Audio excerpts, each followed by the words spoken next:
नमस्कार, मैं मीरा मौर्य अपने यूट्यूब चैनल पे आप सबका स्वागत करती हूँ। दोस्तों, सेंट्रल यूनिवर्सिटीज़ में वैकेंसीज़ आई हुई हैं जो कि परमानेंट पोस्ट के लिए हैं और ज़ाहिर-सी बात है सेंट्रल यूनिवर्सिटी है तो 7th पे कमीशन दिया जा रहा है और इसके अलावा जो वैकेंसीज़ हैं वो असिस्टेंट प्रोफ़ेसर, एसोसिएट प्रोफ़ेसर और प्रोफ़ेसर के लिए हैं और कोई भी किसी भी स्टेट से इसमें अप्लाई कर सकता है। तो आइए चलते देखते हैं इसके डिटेल समझने से पहले आप चैनल को प्लीज़ लाइक, सब्सक्राइब और शेयर करिए वीडियोस को। और अब इसके डिटेल समझते हैं कि कितने पोस्ट हैं और क्या क्या इसके बाइफर्केशंस हैं। टोटल पोस्ट 87 हैं, जिसमें कि प्रोफेसर का पोस्ट है 15 और एसोसिएट प्रोफेसर 28, प्रोफेसर 44। और इन सब के साथ ही इनका पे स्केल भी दिखाया गया है। प्रोफेसर का 14 स्केल है और एसोसिएट का 13 और असिस्टेंट प्रोफेसर का 10 पे स्केल दिया गया है।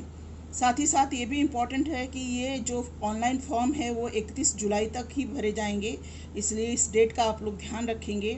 साथ ही साथ जो हार्ड कॉपी भेजना है यूनिवर्सिटी को और जो ऑनलाइन एप्लीकेशन फॉर्म की कॉपी भेजनी है वो है, उसका लास्ट डेट है 7 अगस्त 2020। ये फॉर्म एक्चुअली पहले भी एडवर्टाइज़ किया गया था 2019 में, लेकिन अब उसको कैंसिल करके ये नया फॉर्म आया है। अब आगे चलते हैं हम समझने की कोशिश करते हैं इसके बाइफर्केशंस डिटेल। इससे पहले मैं आप लोगों को इसके ऑफिशियल वेबसाइट पे ले जाती हूँ और आपको बताती हूँ कि इसमें क्या चीज़ें दी गई हैं। जो ये वैकेंसी आई है वो है सेंट्रल यूनिवर्सिटी ऑफ उड़ीसा, जो केंद्रीय विद्यालय है उड़ीसा का, केंद्रीय विश्वविद्यालय है, वहाँ से ये वैकेंसी आई है। और ये चीज़ जो है यहाँ पे आ रही है, मैं आपको दिखाती हूँ। जो वैकेंसीज़ हैं वो डिटेल आ रही हैं वैकेंसीज़ की यहाँ पर, और हम यहाँ से इस चीज़ को देख सकते हैं। ये है वैकेंसीज़ की डिटेल और आप देख सकते हैं कि उड़ीसा यूनिवर्सिटी की, जो सेंट्रल यूनिवर्सिटी ऑफ उड़ीसा है, वहाँ से आई है। इससे पहले भी मैं यही पीडीएफ दिखा रही थी आप लोगों को। अब मैं आपको दिखाती हूँ कि डिटेल बाइफर्केशंस क्या क्या है।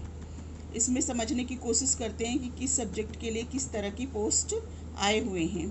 इसमें हम देख सकते हैं सबसे पहला जो है वो इंग्लिश है। इंग्लिश में असिस्टेंट प्रोफेसर, एसोसिएट प्रोफेसर हर किसी के लिए है और ये इंग्लिश है। इसमें असिस्टेंट प्रोफेसर के लिए भी है, प्रोफेसर के लिए भी, एसोसिएट के लिए भी है। साथ ही साथ हर एक कैटेगरी के नीचे बगल में ये लिखा हुआ है कि वो किसके लिए है। जो भी रिजर्व्ड कैटेगरीज हैं वो भी उसके साथ साथ लिखा हुआ है। इंग्लिश के अलावा उड़िया है, सोशोलॉजी है, जर्नलिज्म है, एंथ्रोपोलॉजी है, इकोनॉमिक्स है, बायोडाइवर्सिटी एंड नेचुरल साइंसेस है, मैथमेटिक्स है, एजुकेशन है।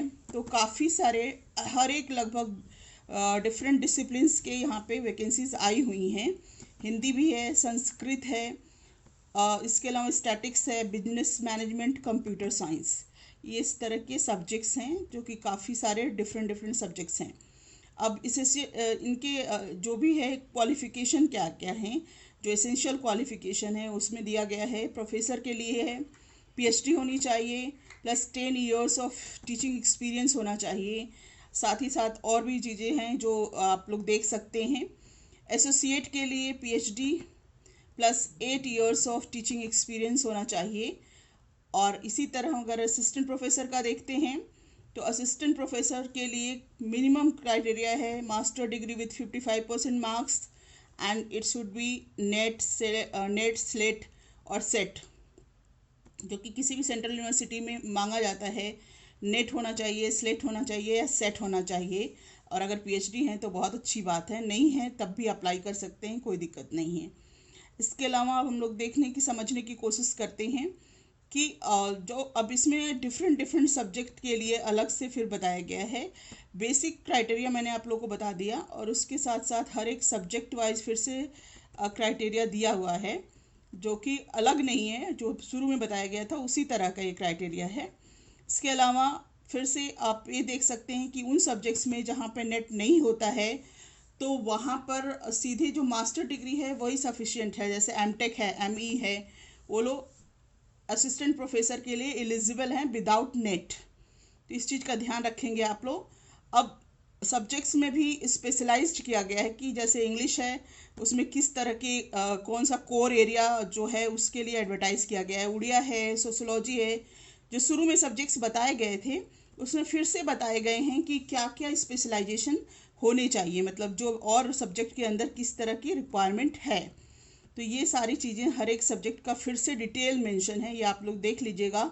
इसके अलावा हम जनरल इंस्ट्रक्शन की बात करते हैं कि फॉर्म भरते समय हमें क्या ध्यान रखना है, और वो है कि एनसीटी के नॉर्म्स जो होते हैं, यूजीसी के जो नॉर्म्स होते हैं उसी के अकॉर्डिंग सारी चीज़ें होंगी।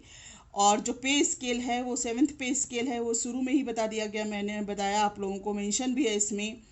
जो भी ये जो एप्लीकेशन फ़ीस है वो आप लोग देख लेंगे। 1000 रुपीज़ है for unreserved OBC and EWS category, पर जो विमेन, जो एससी एसटी पीडब्ल्यूडी और जो विमेन है ऑफ एवरी कैटेगरी, उनके लिए कोई एप्लीकेशन फ़ीस नहीं है, इसलिए सब लोग डाल सकते हैं इस चीज़ को अगर आपके पास एलिजिबिलिटी क्राइटेरिया है तो। इसके अलावा आपको पहले भी बताया कि हार्ड कॉपी जो है वो 7 अगस्त तक यूनिवर्सिटी को पहुंच जानी चाहिए, और ऑनलाइन भरने का जो लास्ट डेट है वो 31 जुलाई है। तो इस दो चीज़ों को आप लोग ध्यान में रखेंगे। साथ ही साथ जो भी रिजर्व कैटेगरी के आप क्लेम कर रहे हैं वो गवर्नमेंट ऑफ इंडिया के लिए बना होना चाहिए, क्योंकि ये सेंट्रल यूनिवर्सिटी का फॉर्म है, तो इस चीज़ के लिए ध्यान रखेंगे। और जो ओबीसी में नॉन क्रीमी लेयर, अगर आप नॉन क्रीमी लेयर के लिए अगर आप अप्लाई कर रहे हैं तो आपका वो सर्टिफिकेट उसी फाइनेंशियल ईयर का बना हुआ होना चाहिए। तो ये कुछ चीज़ों का आप लोग ध्यान रखेंगे फॉर्म भरते समय। जो लोग ऑलरेडी किसी गवर्नमेंट जॉब में हैं या कहीं पे जॉब कर रहे हैं उनको नो ऑब्जेक्शन सर्टिफिकेट यानी एनओसी लेना पड़ेगा अप्लाई करते समय, ये भी आप ध्यान रखिए।